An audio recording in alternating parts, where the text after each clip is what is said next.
You're welcome back to the program. The International Monetary Fund says it welcomes plans by North African economic giant Morocco to move into a flexible foreign exchange market system and inflation targeting. This is part of the IMF's latest report on the conclusion of Article 4 consultation with the Moroccan authorities. The IMF report says the country's financial system is well capitalized and that risks are well moderated. For the outgoing 2016, the IMF sees Morocco's economy slowing to between 1.5 and 2% due to low harvest on cereal and slowdown in non-agriculture sector. In the new year 2017, Morocco is projected to grow to about 4.4% as agriculture is revived and non-agri sector firms up.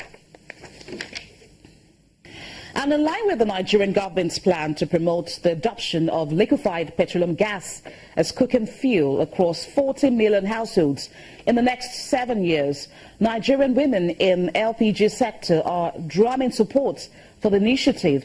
The coordinator of the global network, Mrs. Nkechi, talks to China's business producer Temple Ashaju on the challenges and prospects of the government's program. The federal government has come up with a bold step, with a roadmap to make LPG the energy of choice for cooking. And we are very excited. We the women are very excited because we are the one that is basically being affected over using dangerous fuel to cook. When you talk about biomass, charcoal, and every other thing. So we are happy. And the federal government says that in the next years to come, 40 households will go on LPG. That's very, very good news for the women. So we are here now to see how we can collaborate with government and facilitate and ensure that that implementation goes well. So what should be expected in terms of awareness campaign between the federal government and you, especially women who are making things to happen in the LPG world like this? Government should use its network. It should use his NTAs, his national orientation awareness, to propagate safety, that LPG is safe, is affordable, and is convenient. They have to do it. In any country where LPG adoption has increased and is successful, government intervention has always been there. Nigeria will not be an exception. And I'm happy the federal government is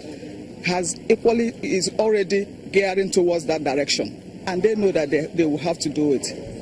And now we're seeing the formation of the women in LPG in Nigeria. You're going to be having a chapter. So what role will you, these women, be playing in the gas policy agenda of the federal government to see the adoption of 21 to 40 million households made possible in Nigeria?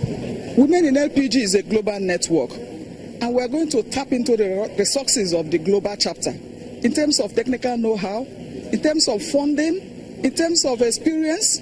There's so much we have to gain. Ordinarily, before, what we do, women just sit down and discuss. But today, it's going to be formalized. And that's why we've invited a lot of women to be here today, so that they can learn on how they can encourage other women to be able to learn. Because we women are the solutions. We have to be the agents of clean cooking solutions. And how do you really intend to extend this campaign to the rural settlers? This is one of the things the women in LPG is doing, the Nigerian chapter, because we organize outreaches. We've gone to Imbo market, we've gone to all over the major markets to be able, it's all about the phobia. It's all about telling them what is right. We educate them, we train them. And at the end of the day, they would switch. It's a gradual thing. It's a gradual thing. And I know that with the resources, with a lot of awareness, I believe that switching would happen. So do you consider the current economic recession as a barrier to this cost of LPG adoption as a clean fuel for cooking? And how do you think these can be surmounted? Well, we know that there are barriers to LPG adoption. One of them is the acceptability, the other one is affordability, and another one is accessibility. Accessibility means that they must be able to have it just like they have kerosene. In terms of acceptability, they must be aware. We must teach them that the benefits surrounding the use of LPG. All these things are what the roadmap is going to. The policy will take care of all these things, and we, the private investors, we know where we want to take direction to. We in Techno Oil, we have equally done so much. Of course, in terms of infrastructure, we are constructing the 5 million annual capacity cylinder plant. In that area, we don't need to import a cylinder in this country any longer. So if government decide whatever they have to do, those cylinders are there. Because all we need is support from government and enabling the environment. And then we'll start rolling out the cylinders. And that was the coordinator of the Global Network, Mrs. Nkechi Obi, talking to Channel's business producer Temple Ashaji on the LPG markets in Nigeria. Angola's state-owned oil firm, Sonangol, will not pay the government any dividends this year. According to its chief executive, Isabel dos Santos, speaking at a media briefing, she says that crude revenues plunged in Africa's second largest producer. Sonangol is an important source of revenue for the government, but the firm has amassed hundreds of millions of dollars in debts and has deferred payments to its suppliers in recent months. Isabel dos Santos, the daughter of President Jose Eduardo dos Santos, who has ruled the oil-rich nation since 1979, added that the firm's gross income has dropped to an estimated $15.3 billion from more than $40 billion in 2013.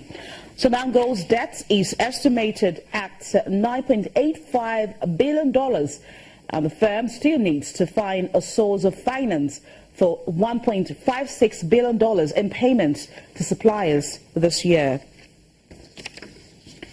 And Rwanda's state-owned airline, Rwanda Air, plans to expand its fleet to 16 from 11 aircraft over the next 5 years. Chief Executive John Merenga says the airline, which took delivery of its second Airbus A330 this week, plans to buy 2 new Airbus by 2019 at the latest, but it could be even earlier. Rwanda Air signed a $160 million loan with Peter Air Bank to finance the purchase of the new Airbus planes. Rwanda Air is also scheduled to take delivery of a Boeing 737-800 in mid-2017. The airline plans to expand its network of destinations beyond Africa to the United States, Europe and India, and will start flights to New York, London and Mumbai in 2017.